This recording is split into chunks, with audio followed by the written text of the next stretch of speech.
relatively new to the food bank. I've been here just over a year. And that follows on a pretty long career in international public health. In many parts of the world where I worked, just an insufficiency of food that was leading to people being vulnerable. Really different situation here. And what I mean by that is, we see stores that are full of food. We see produce in our fields that just is almost mind-boggling. And yet, we have people that experience similar realities in terms of being able to access quality food that meets their nutritional needs to lead an active and healthy life. We launched a learning process, and that's the best way to describe it. You could call it research, but it's really a focused learning agenda to, first of all, understand who is coming, what are their characteristics, what do we need to understand better about them, and then building off of that, do a broader community analysis to understand a little bit more about who could benefit from the services but who's not coming.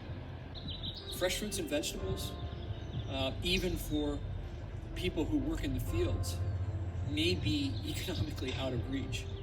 The people that are producing our food, low-income seniors, unhoused individuals, 3 of the most vulnerable groups probably in our community.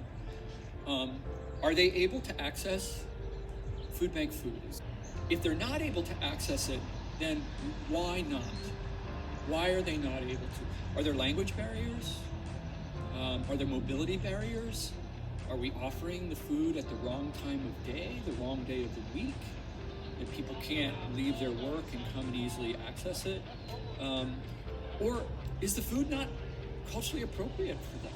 I mean, is it food that really is not something that people are used to using or preparing or even necessarily know how to prepare? Food is not just a biological need.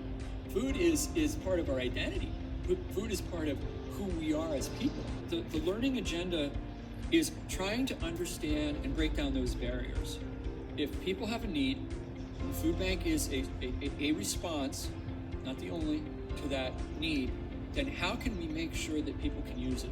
And figure out ways to develop programs that bring it to them in a way that's dignifying, that offers them choice, that offers them culturally appropriate foods. And those are all of that's all wrapped up in the initiative that we have. Because we have to be intentional about our learning.